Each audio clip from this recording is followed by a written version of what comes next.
And we are back from our road trip, and so we are in our studio. We're delighted to be here. We've got some great guests today. Kyle Kemper will be here in a few minutes. You know him, amongst other things, as the half-brother of Justin Trudeau, the Prime Minister of Canada, and he has been over a year with he and his wife on the Kennedy 24 bus, and he's going to talk to us a little bit about RFK's continued messaging around making America healthy again. But before we bring Kyle in, we're going to be talking to my friend Remi Adeleke, former Navy SEAL, who looked around and tried to figure out how to make a maximum impact with his knowledge and experience, and he has been fighting on behalf of human trafficking. And that now is, of course, a headline in the news because of the P. Diddy disaster. And he wrote a book. Let me get the book's name down here. Oh, shoot. The book is called Chameleon. I suggest you check it out.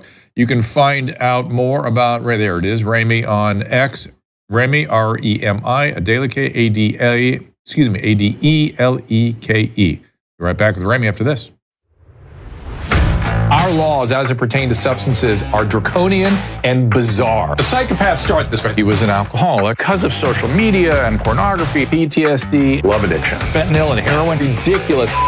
I'm a doctor, for sake. Where the hell do you think I learned that? I'm just saying, you go to treatment before you kill people. I am a clinician. I observe things about these chemicals. Let's just deal with what's real. We used to get these calls on Loveline all the time. Educate adolescents and to prevent and to treat. If you have trouble you can't stop and you want help stop it, I can help. I got a lot to say. I got a lot more to say.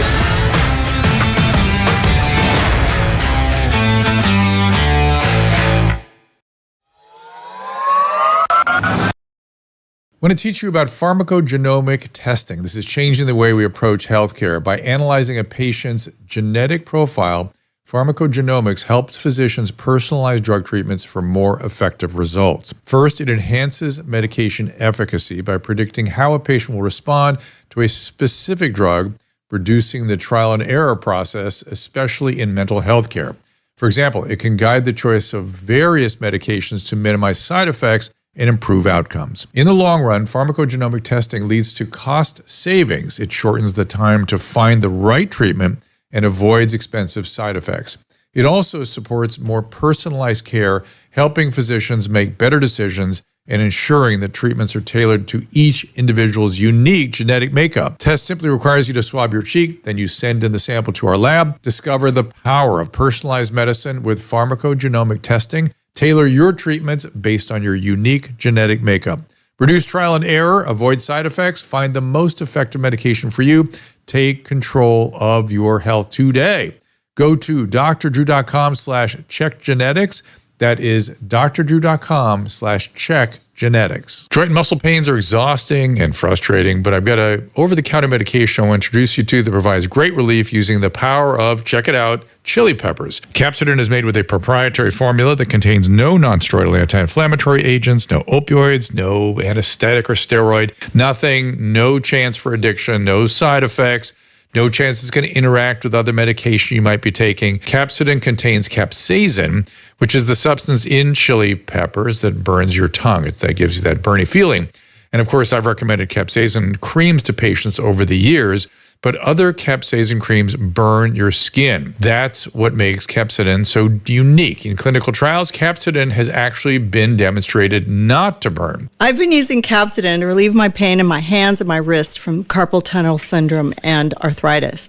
The results have been amazing. I use it every day during my show, and I highly recommend it. Get the pain relief you need from various sources, even backache, sprains, bruises even. Order now at capsidin.com/Drew to get a 15% discount plus free shipping.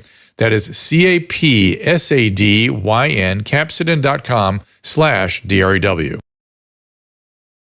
All right, speaking of capsidin, Susan swears by the product and just did an A/B test on one hand versus the other. And she was telling me before the mics heat up, she's like, it works up. Everything hurts after traveling. Yeah. And you did what? I put it on one thumb and it felt better in about 20 minutes. I felt it. I went, oh, this hand feels better now. There you go. Thank you, capsidin. So, as I said, we will have Kyle Kemper in here. He's a technologist, author, half-brother of Justin Trudeau, and he is fighting the fight for making America healthy. You can follow Kyle on X at Kyle, K-Y-L-E, Kemper, K-E-M-P-E-R. We'll have him in here at the bottom of the hour. But right now, Remi Adeleke. Now, don't bring Remi in yet. So I first met Remi in the Jordanian desert. You'd have to watch the show Special Forces to understand how we met, and I very quickly ended up in the hospital, so that was my journey.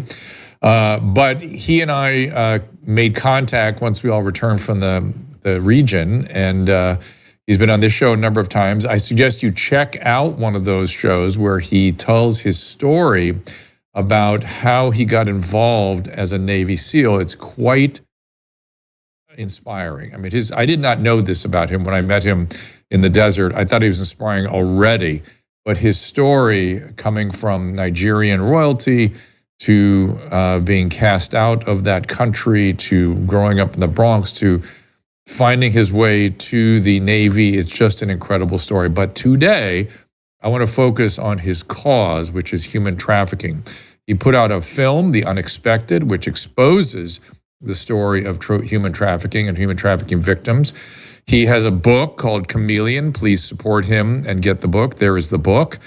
But more importantly, he wants you to support the Benevolent Savage T-shirts and moniker, hashtag Benevolent Savage. Do push it out there if you're inclined. And $5 from every T-shirt purchase goes to the cause against human trafficking. Please welcome Remi Adeleke and tell us about that. Hey, what's up? Now, thank you for having me on, Dr. Drew. It's always a pleasure to be here with you, brother. Thank you for always supporting me and the good fight that we're trying to do and conquer this great evil, ergo human trafficking, ergo slavery, modern day slavery. That's exactly what it is. So as far as Benevolent Savage, just to give you a little bit more detail, this is our shirt. You can get it at kedjoware.com. On it, you have a man and a woman, both warriors, trying to protect two children from traffickers, people who do evil things to children. And on the back of the shirt, it says, "Be a benevolent savage by helping to end child trafficking." I'm always trying to find different ways to give back to the anti-trafficking community or serve the anti-trafficking community. And I get contacted by various nonprofits that need help financially. So I figured, the best way to do that is our shirts have been doing really, really well. We have other shirts that have nothing to do with human trafficking. So we decided, let's just create a shirt. And through that shirt, we're able to get back. And Where do they go? What's the website? Kedjo shirt? Go ahead. KEJO Wear, WEAR.com. And that's where you can get the Benevolent Savage shirt. 2 months ago, we partnered with Traverse Project, which is an anti-human trafficking nonprofit that utilizes former special operations guys and like myself and guys who've worked in the agency to track traffickers on the web and help support anti-trafficking organizations in other countries as well via cyber warfare.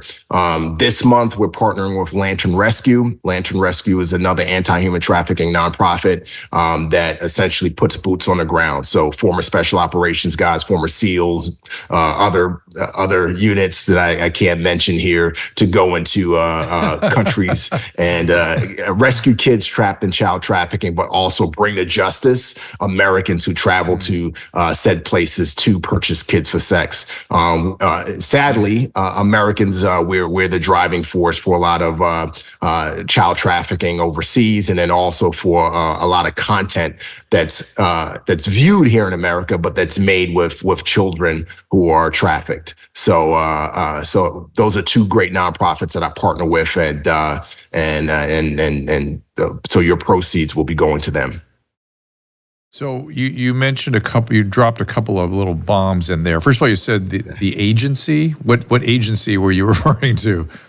Well, they work with different three-letter agencies specifically. Well, Okay. not work That's what I with, thought. but work with Got people it. who used to work Got it. with these agencies. One of Got them it. being the big three-letter agency that starts with a C, ends with an A.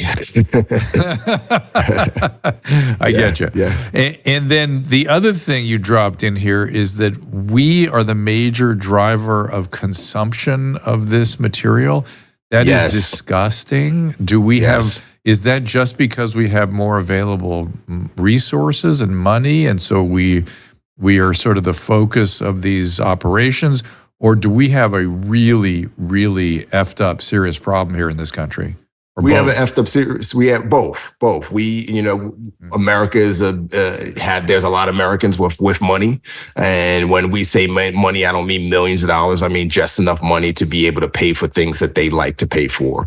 And so you have a lot of Americans who do go on porn sites. A lot. I mean, even Pornhub has gotten in trouble because there's stuff that's uploaded on Pornhub, and that have underage kids that have been trafficked. Also, even OnlyFans. I know they try to outlaw it, outban it, but there are kids that sometimes end up on OnlyFans, and there are older men, younger men who are paying for, and women who are paying to view such content. Then there's child pornography that's sold on the dark web. We know this, and we know that there have been people arrested lately who have paid for child pornography. Ergo, the guy who tried to assassinate Trump a couple weeks ago in Florida, his son was just nabbed on child pornographic material. So it's a really big thing. But then also organ harvesting. So you get, that's the field that on the film and TV side of things, I try to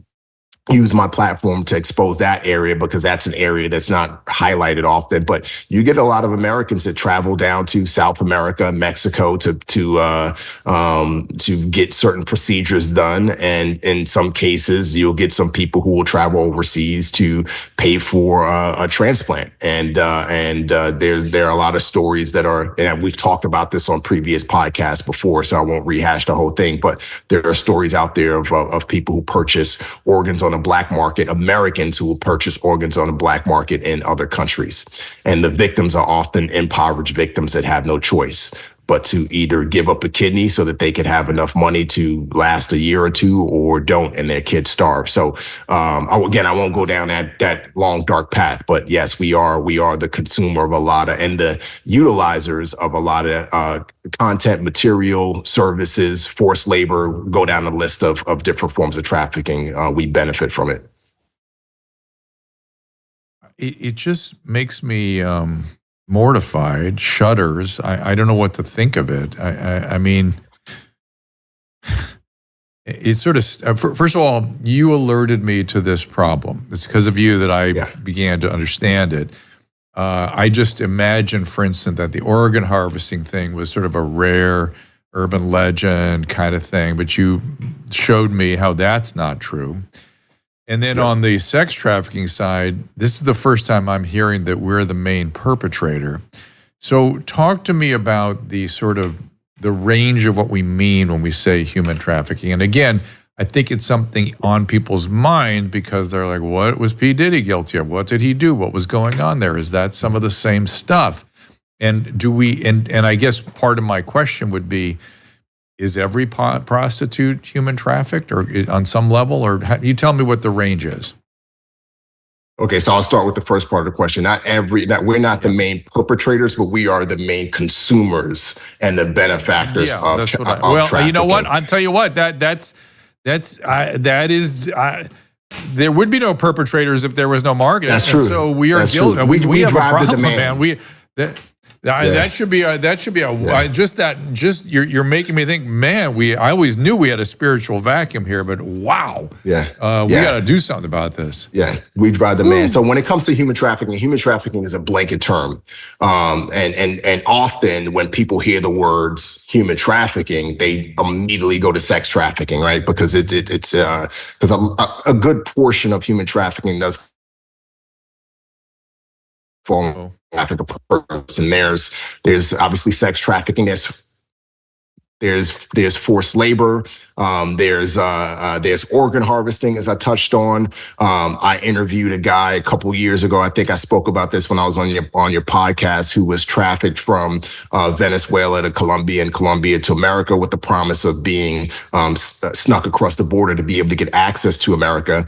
And he was essentially detained by some cartel, and they in this house where they kept them, they were women who were used for sex trafficking, men were used for forced labor, and the kids are so small that they were used as mules to go through the tunnels, and they would traffic through these underground tunnels into the U.S. to move drugs in, right? So that's another form of trafficking. So there's forced marriage. That's another form of trafficking, a topic that I've conquered in a film as well. So there are different there are different facets of it. And again, in America, there are a lot of people who utilize the different facets. It may not be sex trafficking, but it may be forced labor. It may not be forced labor, but it may be forced marriage. It may not be There was a story that came out actually a couple of weeks ago of a Haitian woman who came to the United States. She was essentially a servant for a Haitian family who were Americans, and they were first generation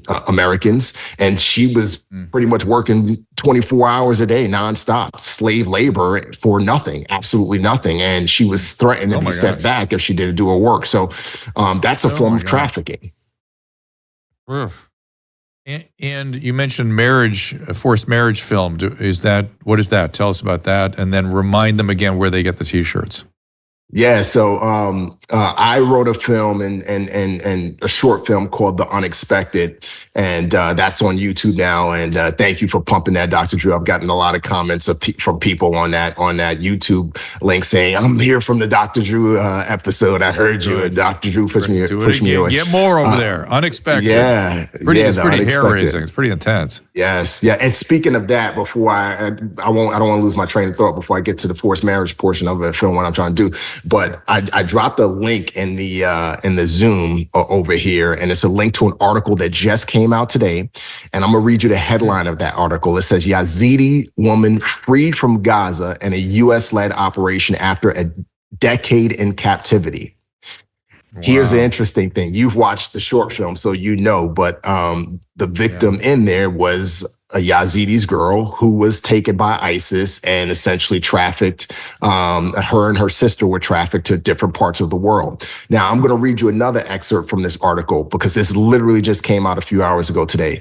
More than 6,000 Yazidis were captured by Islamic State militants from Sinjar region in Iraq in 2014, which is when this story takes place in the short film, with many sold into sexual slavery or trained as child soldiers and taken across borders, including to Turkey and Syria. Over the years, more than 3,500 have been rescued or freed, according to Iraqi authorities, with some 2,600 still missing. Many are feared dead, but Yazidis activists say they believe hundreds are still alive. So going back to that short film that I made, one thing I kept on telling people, this is based on, I can't give away the names and the details and all, but this is based off of a true story. It happened. I mean, the Yazidis massacre was considered considered a genocide, one of the first genocide in recent years that was acknowledged by the UN. And a lot of those girls and boys were used for forced labor, sex trafficking, or organ harvesting. And that's kind of where that story came out of for The Unexpected. Now, some of them were also used for forced marriage. Some of them ended up in other countries. I won't mention those other countries' names. Some of these boys and girls, their organs were sold on the black market. And I say all of this to say, jumping to this new film I'm doing, it's going to be a feature film, but it picks up 5 years after the events of the short film, 5 years after what took place in 2014. And now we see where one of the victims have ended up, and where one of the victims ended up is in a forced marriage. And so which is another form of trafficking. Wow. So how big a problem is this? I mean, this is something that has lived in the shadows for a lot of us. How many people are affected by this on the exploitation side? Millions. I don't have my numbers and my notes in front of me right now. I usually do when we get on this topic. That is hard for me. It is hard for me to get my head around. I can't even millions? That's millions. Crazy. Well, just think about it like this. It's a $100+ billion industry yearly. It's on, last I checked, it's on track to surpass the drug trade. People who do nefarious things have realized that it's in some cases, depending on how somebody's being trafficked, it could be more lucrative and it could be safer. And when I say safer, I mean for them, keep safer for them so they're not caught by the authorities. And so it's a very, very lucrative, $100+ billion industry globally. From last statistics I saw, it was about $35 billion domestically here in America. It's a huge industry, and it's very lucrative. Does our border problem contribute to all this? And I always wonder if the cartel just has so much money, and you're telling me again, this is such a lucrative business, and this is, I don't know who they are exactly, but that these people that benefit from these illicit, whether it's drug or sex or labor trade, if they have so much money that they're just having their way with us, they're just somehow keeping the border open with the money. Yeah, the border is a massive issue, especially as it relates to what's going on here in America. Last I checked, there's something like a couple 100,000 kids have gone missing, like kids who were moved into the United States they're unaccounted for. It might be up to 300,000, but I just want to be safe, so I don't say a number that's too high. No, I've seen stuff like that. I've seen those we get the idea. It's hundreds of thousands. Yes, yes. It's crazy. And, as I mentioned, about a year and a half ago, I interviewed a guy who was, as I mentioned, he was trafficked from Venezuela to Colombia to Mexico, and then he ended up escaping and getting into America. And what lured him to this particular part of Mexico, which was a border town, was he received a pamphlet, I can't remember if it was a media pamphlet that he received via electronically or a text message saying, hey, the border's open. Come to this part of the U.S., come to this part of Mexico. We will get you in through the U.S. It's easy. And so you're having a lot of migrants, not just from Mexico, but from all over South America, even other parts of the world who are coming to different border towns, and they're paying money to Mexicans, to cartel, to coyotes in order to be moved into the U.S., but some of them are not being moved into the U.S. A lot of them are being trafficked, and so a lot of them are ending up dead because of that. And so it's a large number. And one thing I remember asking the guy at the end of our interview, I said, what would be your message to America? Like, if you could say one thing, what would you say to America? And his message was close the border. Close the border.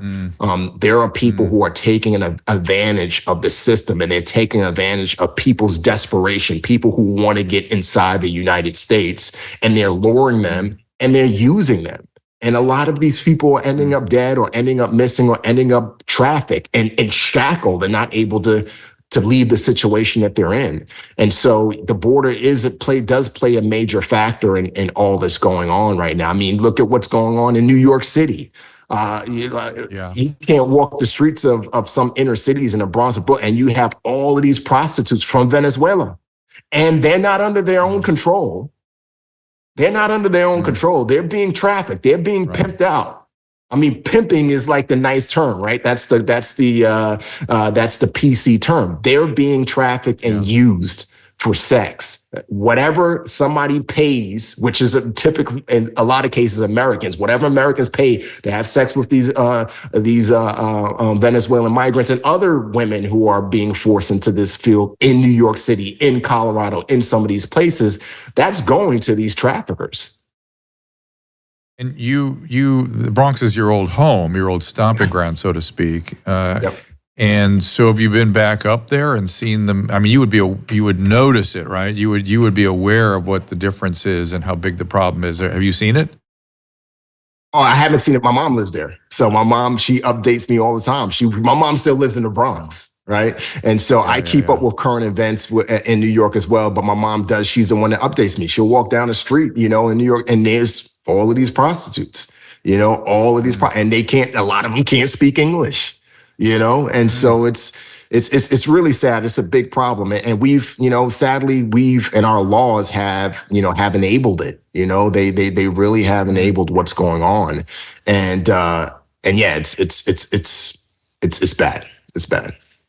Yeah. Enabling behavior seems to be our government's primary mode of operation. We enable drug use. We enable human trafficking. And by the way, enabling is a much easier thing than setting limits and stopping and helping and healing these people, giving them what they need.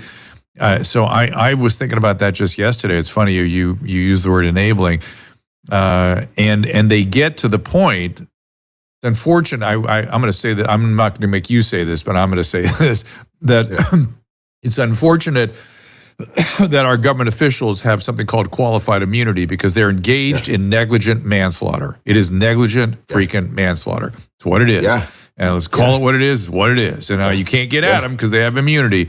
But on the trafficking side and on the drug distribution side and the drug use side, it is negligent manslaughter. It's what it is. Yeah. It's a great evil. And I don't know how a lot of people sleep at night.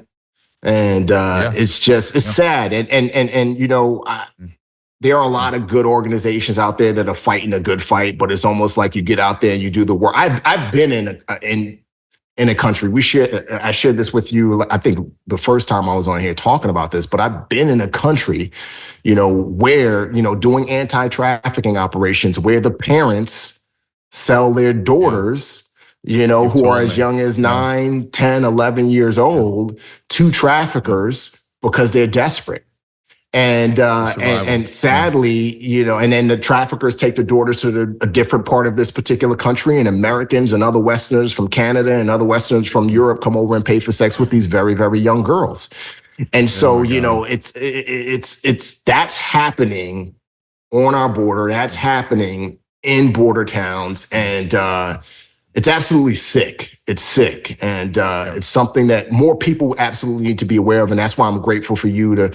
Thank you for bringing me on to always talk about it. I know it's a very sensitive topic. It could be a controversial topic. I don't know why it's such a controversial topic, but I think media makes it a controversial topic. A lot of media tries to turn it into a conspiracy theory, but this thing is something that's happened. There are children dying. There are women dying. You know, there are men dying. There are people who are dying in this dark trade. If not dying, suffering greatly. And suffering. So buy the T-shirts. Is that all you want people to do? Or do you want people to do other things?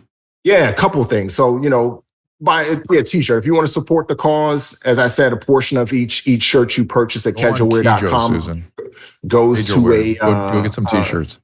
Goes to a human trafficking nonprofit. And this month, we're partnering again with Lantern Rescue. We partnered with them the last 2 months. You could look them up. They do great work. Traverse Project is another anti-human trafficking nonprofit that does great work. These are nonprofits that are actually going out and doing the work. They're collecting the intelligence. They're passing the intelligence off to the police departments, off to other entities, not just here in this country, but in other countries, so that they could bring some of these evil people to justice and rescue a lot of kids. So find those nonprofits. If you don't want to get a shirt, fine. Just go to the nonprofits and donate to them. A lot of these nonprofits that I work with, they have on their websites, they will have little lessons or videos that you can watch that help educate you as to what are the signs and symptoms of a trafficked victim. Trafficking, I mean, last time I was on, I talked to you about the airline stewardess who had just went on an anti-human trafficking nonprofit, read through the list of signs and symptoms of a trafficked victim, what to look for. She was on a plane the next day, saw a kid that was presenting those signs. She, you know, followed her instinct, called ahead, plane landed, cops were there. They checked the guy's ID, checked the kid's ID, come to find out that kid was being trafficked. That kid was not the son or daughter, I can't remember, of the man that was with him or her, and that child was being trafficked. So it's important. This is a global issue, and I'm gonna say this like I say this all the time. It's a global issue. Because it's a global issue, it requires a global response. The more people that can get engaged, whether it's going to an anti-human trafficking nonprofit and learning what to look for, whether it's donating your time. It's not always about donating your money, but donating your time. Finding a there are human trafficking nonprofits in almost every city, especially on the coast. There's human trafficking, anti-human trafficking nonprofits in New York, on the East Coast. Here in California, there's a couple of them, and a lot of border towns. Find an anti-human trafficking nonprofit, volunteer your time with them, help out where you can. Maybe it's something as simple as just sitting with a victim that's been rescued and consoling them and mentoring them, you know. Maybe it's something else. And then if you want, you could go on YouTube, watch the Unexpected short film. I try to, as I mentioned, because it's a global issue, requires a global response. A lot of people won't read articles and do the research and go on these trips like I do, but what they will do is watch a film. You can watch a short 32-minute film, get educated, be inspired to do something. Too. It's a great film. And the feature film is coming too. So the feature film is coming. I cannot wait. You got to, when there's a premiere, you got to invite us, all right? Front row. I can't wait for that, man. Front row for we are Susan in. And I don't Caleb. care. Any role. Oh yeah, absolutely, absolutely. I gotta say that I don't. It's difficult to get me to watch a film that's not a full length movie, but is also not one episode of a longer show. It hooked me in. Like I had to watch it start to finish. When you were coming on the show that day, I was almost late to get to produce the show because I was distracted trying to get to the end of it before you showed up. So it's really good, people. You got to go look that up. I have a quick question about related recent news. One of the things now, the controversy is with Telegram, the app, how they arrested Durov and then they released him. And then now he has all of these new ways that they're going to be, handing data over to the authorities. Have you noticed from your contacts, has that affected the human trafficking at all? Or are those just like the easy fish to catch? As far as the system, Telegram. or as far as with Telegram, because there's more secure apps that are out there, but a lot of these human trafficking, a lot of the drug dealing was done on Telegram, even though it wasn't no, not at all. Really? There's a multitude of ways to move money. A lot of these traffickers, and I think I talked about this the second or third time I was on, but a lot of these traffickers use social media. They use social media in order to close deals, make deals. There's different ways to move money, set up accounts, different ways. I mean, there's a myriad of ways to move money. So as far as Telegram, these guys, they have other ways to move money and to facilitate these transactions. I've done so much a lot of the cybersecurity stuff, and I stay up to date on it. So it just seems to me that anyone who's committing crimes on an app like Telegram, even before Durov was arrested, that seems like, aren't those the stupid criminals? Because it was never a secure app in the first place. So it's like, are these all small fish, the ones operating on social media, or are the actual?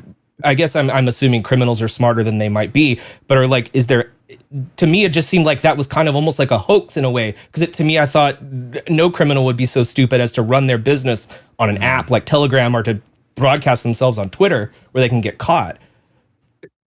It's a spectrum. So you got a spectrum of people who are willing to take more risks than others, people who are just getting into the trade, people who have been in it for a long time and they know how to move in and move on a dark web and move it. When it comes to social media, one thing you got to understand too is, a lot of these people are not using their actual profiles. It's so easy to create a profile, create an identity on social media, and no one knows who you are. There was a story that came out, I think this came out last year, of this kid in some Midwestern state, I can't recall, but he was on a website, on some social media app, met a guy who he thought was a girl.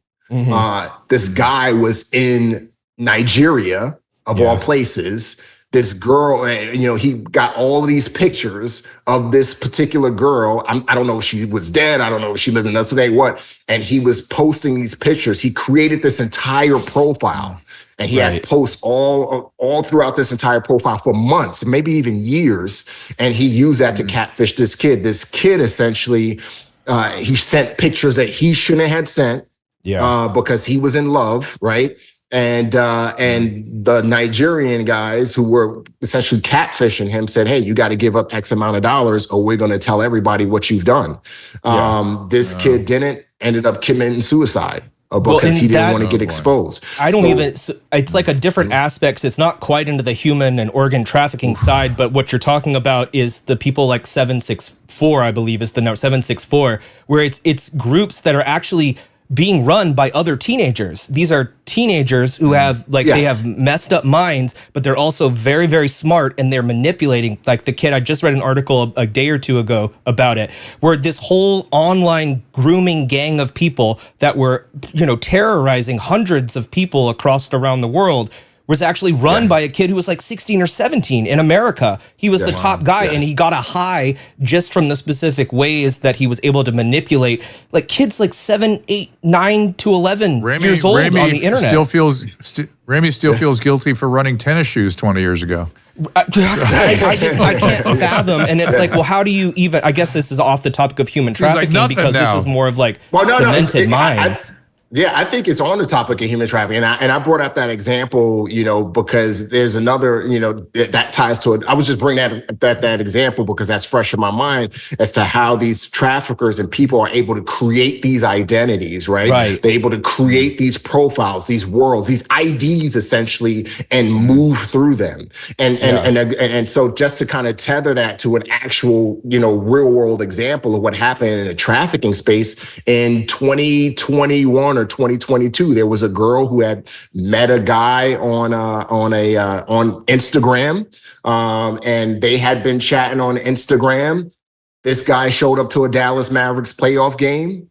The girl was at the game with her dad. This was a national story. Told her dad, "I have to go use the bathroom." She went to go use the bathroom. She was essentially abducted, led out of the stadium.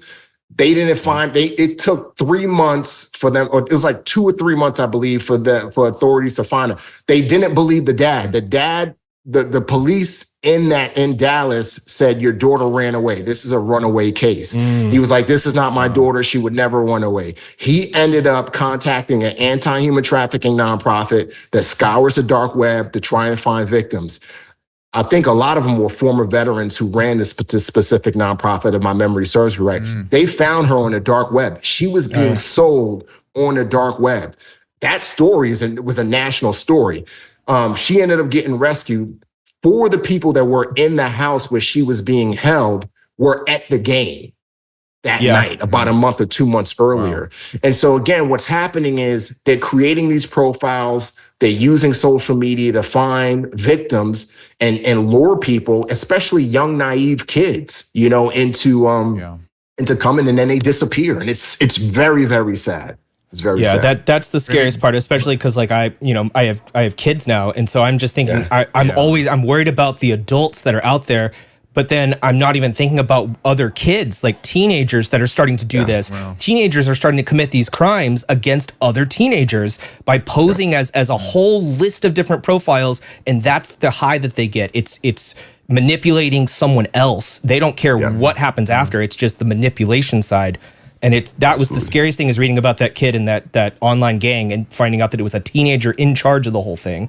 It's wild. Remi, I've got to take a break and let you go. But before I do, how should we understand the P. Diddy story? Is that another human trafficking story? I don't want to put you in a position of saying something or speculating, but we used it as a sort of hook for the show today, and I'm not sure. I think there's something like that going on, but I'm not sure he was doing. I don't know. Yeah, it's very one thing that they haven't really laid out what's going on with these sex trafficking charges. Sex trafficking charges are often utilized when kids are in play, and they haven't revealed as to whether that's the case.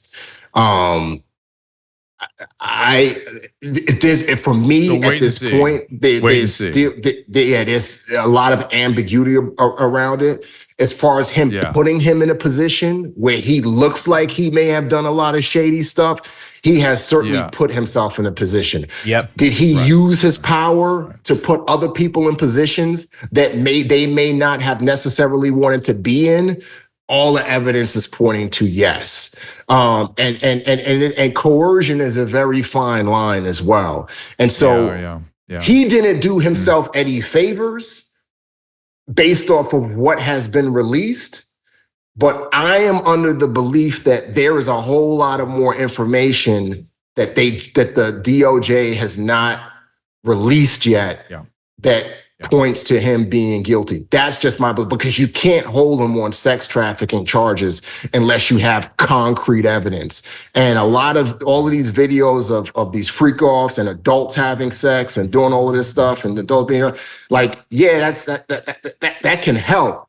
But I'm assuming that there has to be something on those videos that they are not letting the public know, maybe because they don't want public opinion to affect the case. They don't want certain things to come. They don't want other people who haven't been arrested and detained yet to be tipped off and then skip the country. But there's a lot of evidence there, and he didn't do himself any favors. And at the same time, I'm wondering if the DOJ has something that they're not releasing yet that's going to essentially be the nail in the coffin. One thing that I do notice is we do have to be careful of, I will say, is there's two sides to everything, right? There is the side in a lot of cases of people who say that they were trafficked in order to get a buck. There was I just want to make, I'm not saying that that's the case here, but one thing that we're seeing a lot of victims coming out now. And they're having these lawyers at their back saying he did X, Y, and Z 10 years ago, 20 years ago.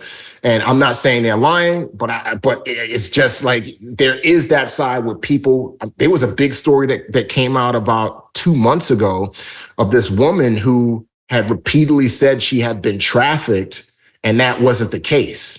She had never been trafficked. She had just used that as a lie in order to get into the public light, in order to get some money. And so I'm not saying that that's what's happening here. All I'm saying is that, yes, there's a lot of evidence that's not pointing to some good things that Diddy may have been involved in. They haven't revealed whether children are involved, which I don't know if they're withholding that because they're minors. But I think more is going to come out, and that's going to justify these trafficking charges. The best thing that can happen is that this story becomes something that raises awareness about exactly what you and I are talking about here. So there is a light, there is a sort of a absolutely. Sorry to cut you off, and that's why I said in that post that this is sorry. I was going to say that's why I was saying in that post that this is just the tip of the iceberg, right? Because it's a tip. There's a whole lot of stuff that's under the surface, but this is the tip, not as it relates to Diddy in and of itself, but as it relates to the topic of human trafficking. It's just a little sneak peek. And Susan, did you text me this for a reason? Is that something I'm supposed to bring up here? She just texted me something. Yeah, somebody was asking a question, but we can do it after the break. Okay, all right, good. Well, I'm going to let Remi go because we're going to switch topics. Yeah, is that all right? Okay. Well, listen, Kejo Wear, Kejo Wear, go there, buy some shirts. You want to support human causes against human trafficking. That's a great way to do it. There it is. Be a benevolent savage. Hashtag benevolent. Is it plural savages or just singular? Benevolent savages. Savages. All right. It's plural. Hashtag that. Support Remi. There it is. Yeah. It is always a privilege to see you. Say hello to your wife for me. Look forward to going to the premiere of the movie when it comes out. Will it be called Unexpected? Yeah. It's going to be called Unexpected Redemption. We're just closing on a deal now. We have some major financing coming in. So it's going to be called Unexpected Redemption. But The Unexpected is a short film. You can go watch it now.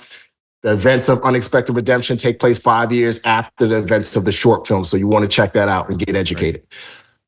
Right. Remi, thank you so much. Thank you for what Susan. Go to kejoware.com. That's KEJO wear.com. WAR. Thank you, Remi. Great to see you, and thank you for being here, and thank you for the work you're doing, my friend. Much. Take care, buddy. Thank you, guys. Appreciate you, Dr. Drew. Appreciate you, Susan, Caleb. Much love. Yeah, thank you. The tip of the iceberg, everybody. All right, we're going to switch gears, and we're going to talk about making America healthy again, although this conversation we've been having is certainly in that same zone. But we're going to see, obviously, Kyle Kemper has been following RFK Jr. around the country in his van with his family and in his bus. It's a bus. And we need an update on how he has shifted now that RFK seems to be a part of the Trump campaign and what he feels about that and how we're going to really keep the focus on making America healthy again. Be right back with more right after this. I'm excited to bring you a new product, a new supplement, Fatty. I take it. I make Susan take it. My whole family takes it. This comes out of, believe it or not, dolphin research. The Navy maintains a fleet of dolphins, and a brilliant veterinarian recognized that these dolphins sometimes developed a syndrome identical to our Alzheimer's disease. Those dolphins were deficient in a particular fatty acid. She replaced the fatty acid, and they didn't get the Alzheimer's. Humans have the same issue. And we are more deficient in this particular fatty acid than ever before. And a simple replacement of this fatty acid called C15 will help us prevent these syndromes. It's published in a recent journal called Metabolites. It's a new nutritional C15, pentadecanoic acid it's called. The deficiency that we are developing for C15 creates something called the cellular fragility syndrome. This is the first nutritional deficiency syndrome to be discovered in 75 years and may be affecting us in many ways, and as many as 1 in 3 of us. This is an important breakthrough.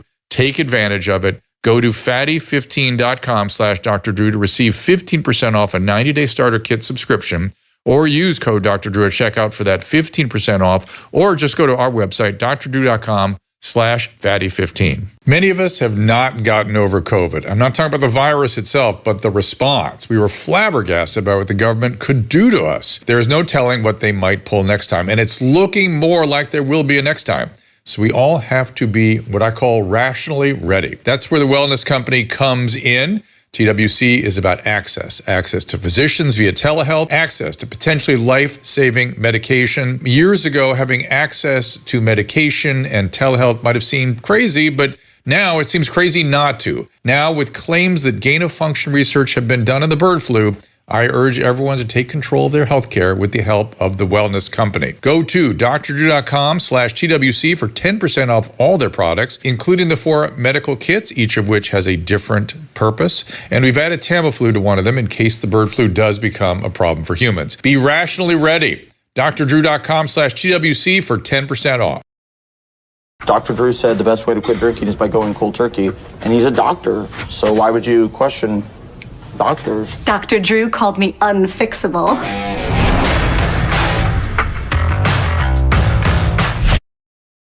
Love those TWC products, and we have more coming that you need to stay tuned. We'll tell you about soon. But as we had mentioned, Susan and I were on the road all week, a couple weeks really. We were down in Alabama in Caleb's stomping grounds, which is a beautiful place. Look at that picture. Yeah. There's everybody. And of course, there's, look, your kids are so cute. And guess what we brought along for the trip? We brought, Paleo Valley's chocolate, grass-fed, finished bone broth we put in our coffee every day, and a bunch of protein sticks, which I eat on the plane. I keep them in my carry-ons. Very handy. We are faced with nothing but airport food, which, believe me, got old. Susan was complaining about that last night. Bone broth in our coffee helped us adjust to the time zones and the differences as well. It bears repeating, Paleo Valley's products are carefully and impeccably sourced, packed with nutrients, protein, collagen, amino acids. You will taste the difference. This is quality. And you've heard me interview the principals there. They know what they're doing. Get 15% off your first order by going to drdrew.com/Paleo Valley, or better yet, subscribe. You'll save 20%, so you never run out. And believe me, you'll want to have these products around. Once you start including them in your frankly, your nutritional arsenal, because they are really packed with nutrients, so very healthy. We're going to talk about making America healthy again. This is a great contribution to sourcing your food properly. It's drdrew.com/Paleo Valley. I felt like a rock star going from city to city. We're in New York, then we're in Vegas, then we're in Austin, then we're in Alabama. Weird. It was such a culture shock, but we got home last night so late. I'm so happy to be home. Yeah, we were going back and forth and back and forth. It was weird. But we enjoyed Alabama, Caleb. We see why you're there. That was really lovely. I know. I want to move there. Put that picture back up again, and you'll see we were out in front of the Grand Hotel near the cannon that they fire off every day that I missed. Did your kids get to see that? They heard it. Yeah. They heard it. They love those things. They love it. They had so much fun running around in Camden. He was practicing all day the day before saying, Dr. Drew, Dr. Drew. Then he gets shy when you sit down next to him. But then 10 minutes into it, I hear him whispering across the table, Dr. Drew, Dr. Drew. Well, I had a bruise. I had a bruise on my forearm, and he kissed it to make it better. So a couple of times. So. Yeah, he's the sweetest boy. He's so sweet. He is so sweet. All right. Make America Healthy Again. Maha, Kyle Kemper on X, Kyle Kemper. Also, we had a Maha, on hang on a second. Sorry. Maha on, how's this work? MAHAONETH.com. find out about that. And I want to address this question We that had Susan an texted me. question. Yeah, go ahead. You want to read it or you want me to do it? No, go ahead. So somebody said, if these Diddy allegations are dark and widespread through the entertainment industry, how does that impact me? Having treated people who may have been involved in these abuses, I get the confidentiality is in place, but if a patient came to you to manage their mental health issues and was hiding their involvement in such things, that is impossible for you to treat. Not impossible for you to treat, but let me tell you that. Just wondering if you have ever considered it. Yes, I consider it all the time, because guess what? When people go down these paths of addiction with substances and with sex, it goes to very dark places. And what I tell every patient is, I will fight for you. I will go to the mat for you. But if you harm somebody else, you're out of here. Or if you break the law, now it's a legal problem. Now you can't, like you see in the opening of this show, I say you get treatment before you kill somebody. That's been my sort of mantra for 30 years, which is I will help you. You may have some very dark impulses as a part of this condition. You must participate actively all day, every day, so that doesn't turn into something that you hurt somebody else or you break a law. Because you do that, then I'm out. And that's on the legal system at that point. And it's between you and God, how you manage that. So not my. What if they were already involved in it and you found out? If they're involved in it, I have an obligation to report this stuff. I have we don't sit quietly when this stuff is uncovered. That's why people keep secrets. Well, it is why people keep a secret, and they're entitled to do so, unfortunately. But I would say that if those people have those secrets in their past, they cannot get well without coming clean about some of it, and that's their 8th and 9th step where they figure out how to deal with that. But it will be addressed. It will be addressed, and you're as sick as your secrets. And if the secrets are maintained, the illnesses perpetuate. So it's complicated. It's a little bit complicated. It's a little bit nuanced, but trust me, it's something that comes up not infrequently, because when just on the drug addiction side, people that do drugs, it drives them to do terrible things, right? They may not be bad people, but the drug addiction takes them to terrible places. So there we go. All right, so Kyle Kemper, we're going to bring him on in here. Let's talk about Maha. Kyle, welcome back. Drew.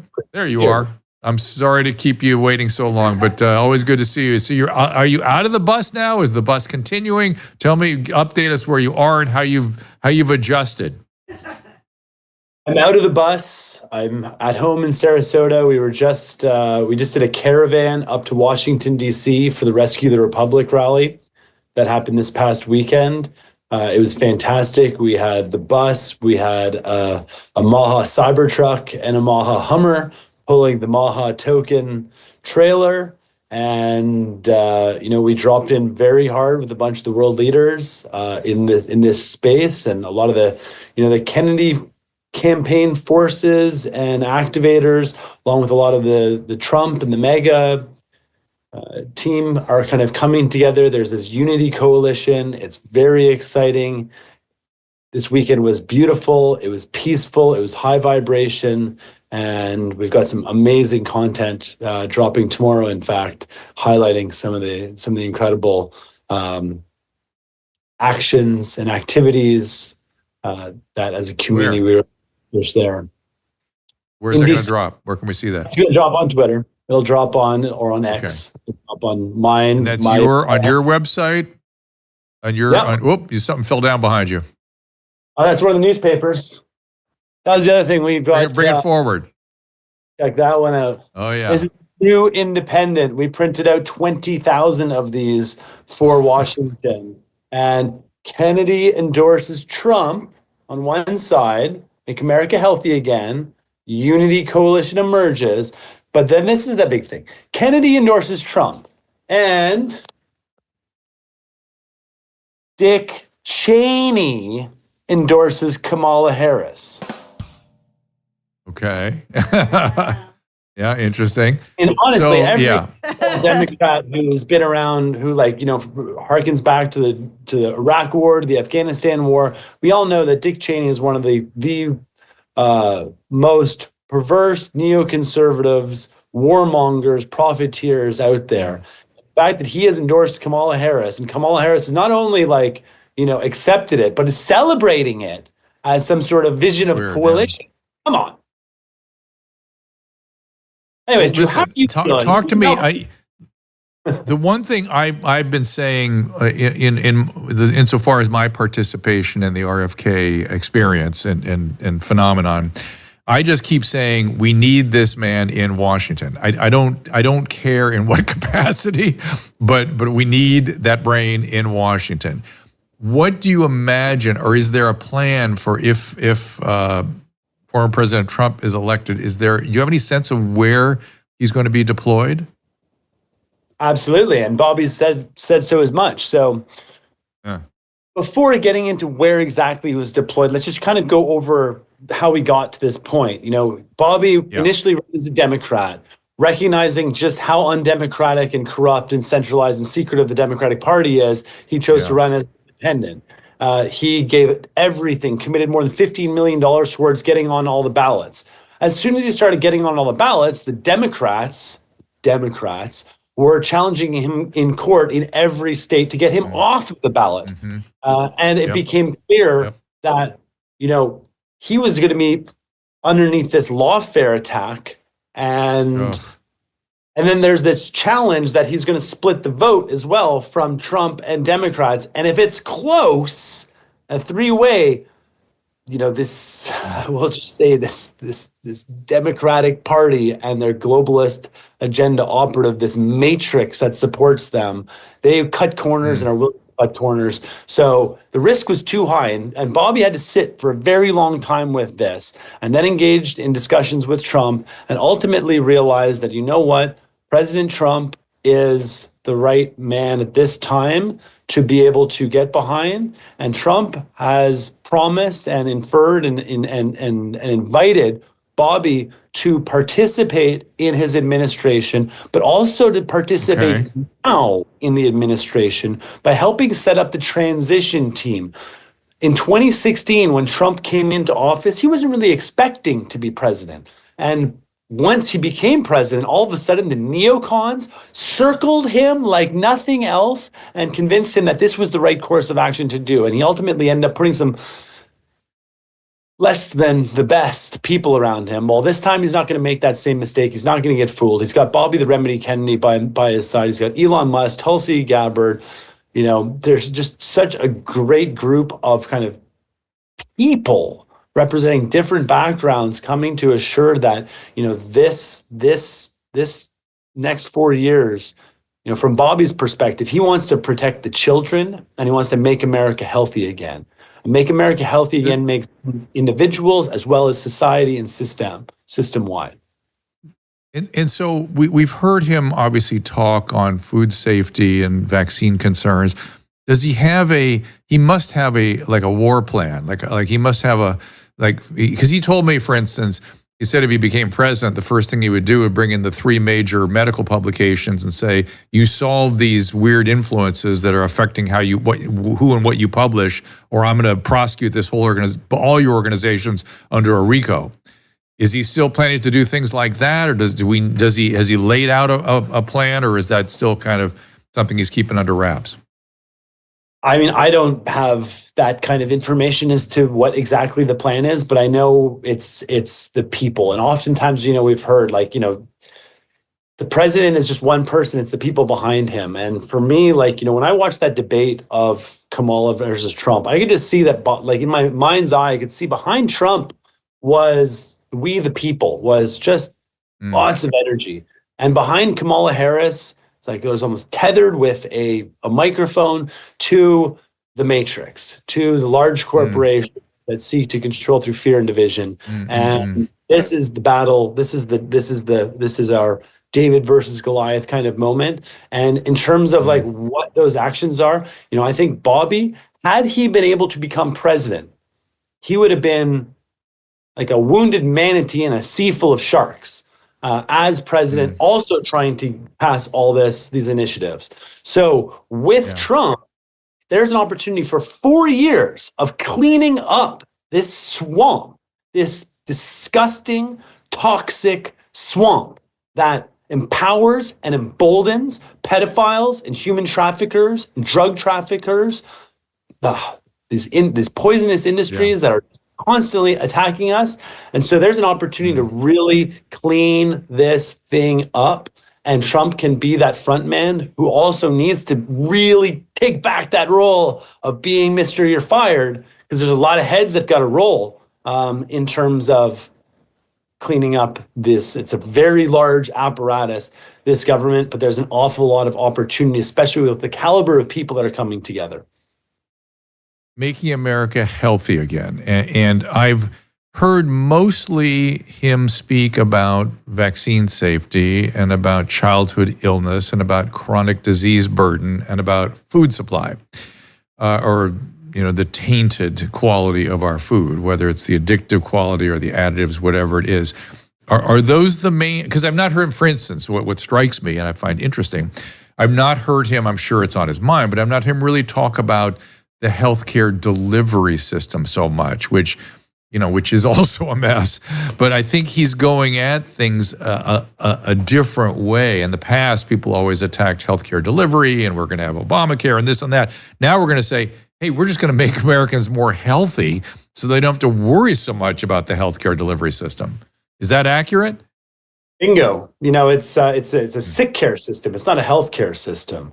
And really addressing the root cause and recognizing that, he's talked about there's nothing more valuable than a sick child in the eyes of the pharmaceutical and medical industrial complex. So they want more sick children. They don't want dead children. They want sick children because they represent long-term profits.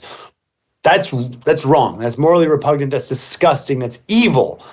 Instead, let's focus on health and wellness and doing proactive prevention, also recognizing the environmental toxicity that we're dealing with. Toxic air, toxic water, toxic soil. List goes on. And Bobby has, an unbelievable depth and breadth of knowledge, and the people that he's been able to engage with on the last 2 years of campaigning, but also in his storied 40-year career of taking on, some of the worst. Will help arm him to be able to address these. And plus there's kind of an opening up. And I think health, being like a healthy America, this is what I like about this tagline of Make America Healthy Again, is it's a big umbrella. It's a big tent that people can all kind of come into. And it addresses personal health, societal health, economic health, family health, just so many different angles. So, when Bobby suspended his campaign, I was left kind of searching, and I was reached out to by one of the campaign creative directors and said, you've done a lot of stuff in crypto, right, Kyle? I'm like, yeah, I sure have. Well, we should maybe do a token. And I got introduced to this incredible group, and on the night of the debate, we launched the MAHA token, the Make America Healthy Again token, and it's on ETH. So that website was MAHA on ETH. ETH stands for ETH.com, but we've simplified it because you struggle with that, so are other people. So it's just mahatoken.com. We've got a merch site. Okay. Using this token, we've been able to fund grassroots awareness efforts for this MAHA movement, and are distributing newspapers, helping over the next little bit to really push forward, awareness and engagement around MAHA. Listening to the very large grassroots supporter community who are super engaged and want to, participate and be part of this change, and challenging things like this, forthcoming farm bill legislation where they want to give agriculture companies unlimited liability, just like vaccine manufacturers. It's crazy stuff. So, anything that we can do, and by leveraging like the decentralized open source crypto communities towards creating a powerful decentralized movement to support this mission of making America healthy again, it's on. We're doing it. Let's go. And we could use a good doctor, America's doctor, to also give people guidance on how do we become truly healthy, both individually, family, and societally. It's a big task. It's a big task. And that was going to be my question, which is, I do feel, and we were talking to Remi about this exact issue in a different way, but that our spiritual and mental health problems are also affecting our ability to make, healthy food choices, for instance, without eating impulsively something that's yummy. And I don't hear too much about that. Tell me are you guys thinking about that? Well, I think you can tell everybody you're unhealthy and you need to be better, but or you can invite them to take, micro actions or ask questions to themselves and reflect. And, a small micro action of simply going for a walk or taking your shoes off and touching some grass or getting some sun. Yeah. Thinking about just reading the label on something you're going to consume. Be like, are some of those ingredients? You listen, just taking a walk after meals, right? And maybe, and I would argue that if you can, we have a loneliness crisis in this country too. If you can get people to maybe there's something for you, create an app, where people can go, hey, who's in our neighborhood? Let's go out and take a walk this evening at 5 o'clock, 7 o'clock, whatever. Or we're going to gather at the park and, something where Maha becomes social and supportive as well as specifically engaged in health. Absolutely. The power of being around other people, that's why people love to go to sports events and like to go to dances and go to bars and clubs. That's why COVID was such a catastrophe. It's why we haven't recovered from that yet. It was a deep, profound wound, an injury. A lot of scar tissue, and that scar tissue can be removed through some good dancing and human engagement and celebration and kind of releasing yourself. And also, there's a lot, this one line called Ho'oponopono is very important. And I think I might have mentioned this last time, but it's a Hawaiian healing ritual that it's 4 simple lines. It's, I'm sorry, please forgive me, I'm thankful, and I love you. And you can say this to heal all sorts of different things. But one of the first things we need to do is heal ourselves. And, people carry around a lot of trauma for stuff they've done. They may have done, everyone's done some bad stuff in the past. First, recognize it, apologize to yourself, and then forgive yourself and release yourself. It's time to move on and be grateful for that trauma, for that experience, and love thyself. Once you do that, you can really move forward, and you can also apply that same messaging towards your family, your community, and the nation, and ultimately the world, because these guys, they divided us like crazy. It made us hate each other. And the way that we overcome that is first recognize them as agents and Decepticons that seek to rule through domination and fear, and saying no more, and recognizing as well that we can heal, and saying I'm sorry and taking accountability for your actions is critical. And I love the idea, Drew, of an app or something along those lines that rewards micro actions, that incentivizes positive happy action. And we live in the year 2024. We have access to all this exponential technology. It's entirely possible. And just by you saying, I love this idea, that's something when you're dealing with open source communities, that's like, okay, look around. Okay, we can do this. And once you have, and with the magic of tokens, which are value, that more people are engaged, the larger the community is, the more value that's created. You can reward people through engagements with actual value. It's very, very exciting. So forgiveness and gratitude. I've noticed when people are able to express that on a regular basis, they usually do very well. So what is the Hawaiian principle again? What is it called? And we should have it should be like a whatever the Hawaiian, they have symbols for everything. They probably have a symbol for it. That should be on your app. Yeah, Ho'oponopono. Ho'oponopono. Joe Dispenza does a lot of talking about it.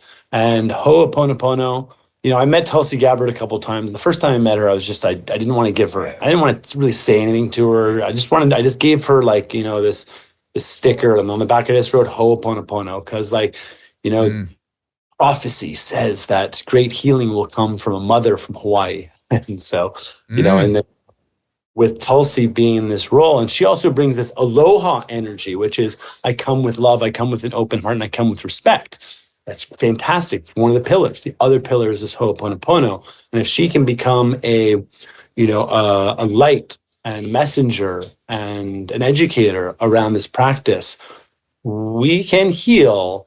A beautiful golden age is dawning friends. It's dawning. It's coming. And that darkness, that horrible, horrible darkness that we just heard about with Remi, like, that's all there, but that's a product of this wickedly centralized, secretive, and corrupt system that leverages blackmail, extortion, honeypotting, and more, to keep people in power. And our matrix government that we have right now is so deeply tied in and guilty at all levels. It's not, as you said, benevolent or incompetent or incompetent manslaughter. What was the word? What was that? As far as what? As far as the government's involvement. Negligent manslaughter. Negligent not manslaughter. Negligent. Yeah. It's not negligent. Yeah. This is not negligence. This is direct conspiracy. This is a group of people working together to break the law, and it is a huge racket. But you know what? But Kyle, to your point, if it is a self-conscious plan, now we're talking murder. And so, wow, and unfortunately, somebody asked about my comment about immunity. Elected officials, law enforcement, they all have something called qualified immunity. You can't go after them for the consequences of their actions, of their legislation and things.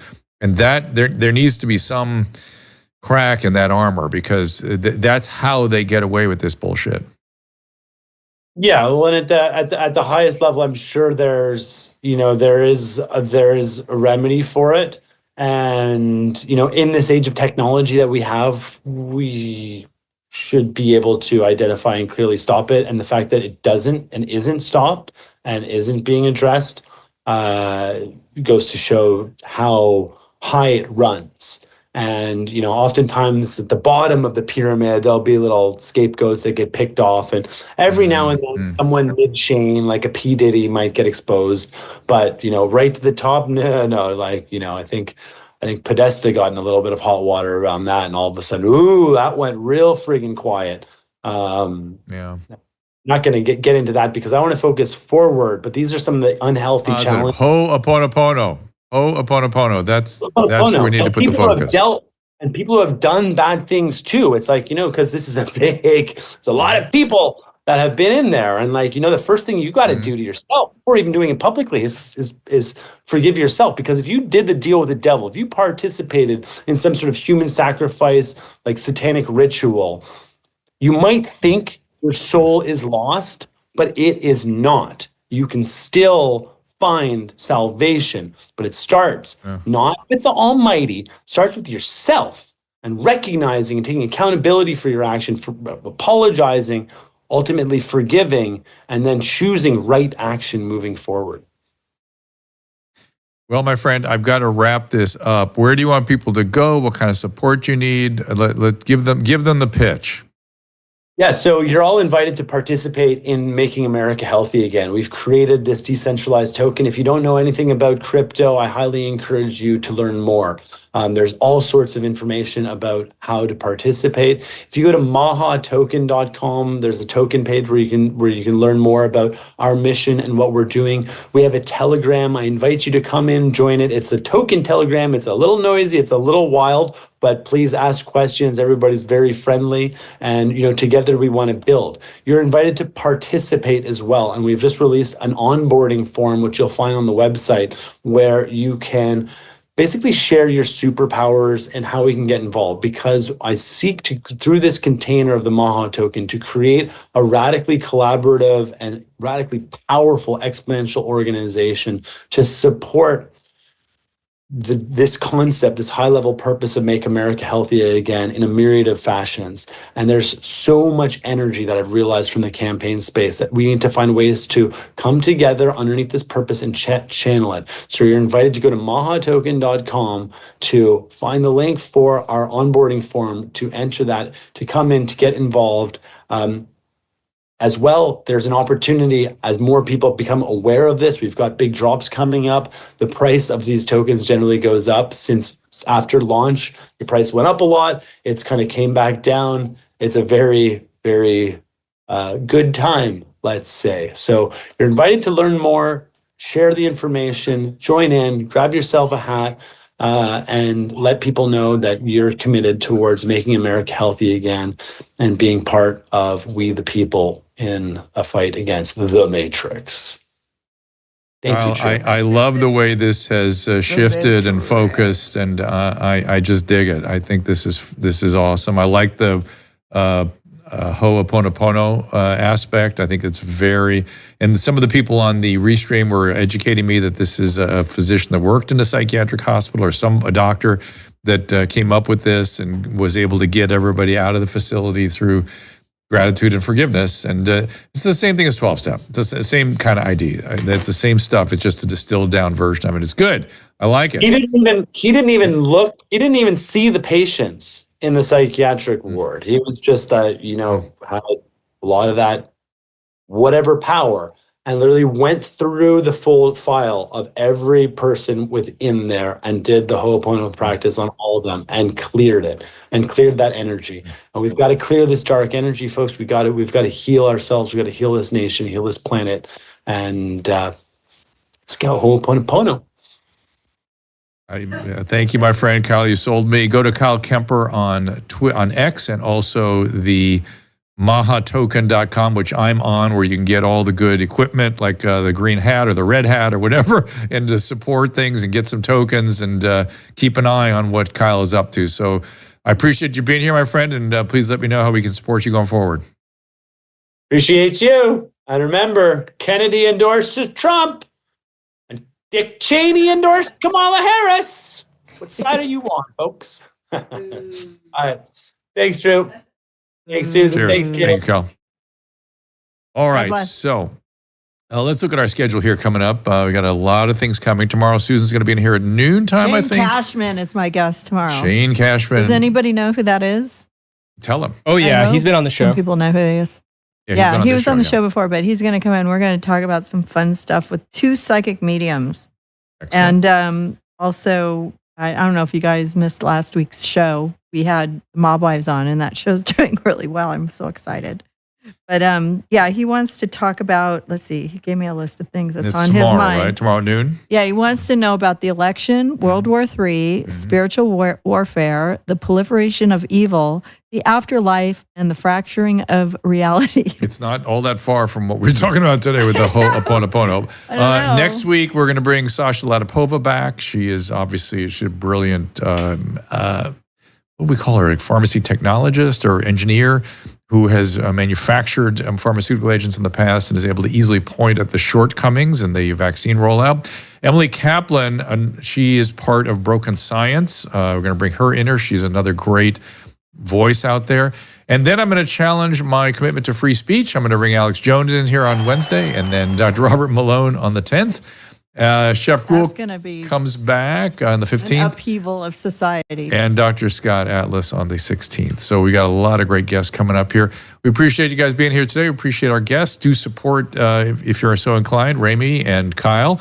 Very interesting. All this is very interesting to me. And, I know, I love Remi. I like that they're both so positive. I want him to come back whenever he wants to, Drew. Like if he has like something to promote, or if he wants to just talk more about his child trafficking situation, because actually, we got sort of semi-censored over on X during the show. People were texting stuff, their comments, and it was just putting up their name. It was limiting what they could say. So maybe like our headline on X is, I know that they've stopped underage porn stuff for the child traffic. If somebody was trafficked, so I don't know if they've got some kind of limit on the. But if you can't chat on X or whatever other channel, you can head on over to Rumble. You can head on over to YouTube, because we simultaneously go out. We're also on Twitch and Facebook. Facebook doesn't have as many people, but Rumble and YouTube are pretty active. So you can head over there and give us your comments. We see them on the restream, but they just weren't popping up on X for some reason. I don't know, Caleb, can you fix that? Yeah, it's probably because of the topic was about human trafficking, and so they downrank a lot of that stuff. But I wanted to tell people, just go on YouTube and look up The Unexpected by Remi Adeleke, and it's amazing. It's like 30 minutes long. It's not like explicit, it's not terrifying. It's just the subject matter of it is intense. Yeah. It was a very good film. I agree. It'll be a great feature when it comes around. So we will see you guys in here tomorrow at noon for Susan and Shane Cashman, and we will be back on Tuesday with Tuesday Sasha Letapova. That's next Tuesday. So we'll see you at 3 o'clock next Tuesday. How exciting. Yep, and Emily Kaplan. We'll see you then. Ta-ta. Ask Dr. Drew is produced by Caleb Nation and Susan Pinsky. As a reminder, the discussions here are not a substitute for medical care, diagnosis, or treatment. This show is intended for educational and informational purposes only. I am a licensed physician, but I am not a replacement for your personal doctor, and I am not practicing medicine here. Always remember that our understanding of medicine and science is constantly evolving. Though my opinion is based on the information that is available to me today, some of the contents of this show could be outdated in the future. Be sure to check with trusted resources in case any of the information has been updated since this was published. If you or someone you know is in immediate danger, don't call me, call 911. If you're feeling hopeless or suicidal, call the National Suicide Prevention Lifeline at 800-273-8255. You can find more of my recommended organizations and helpful resources at drdrew.com/help.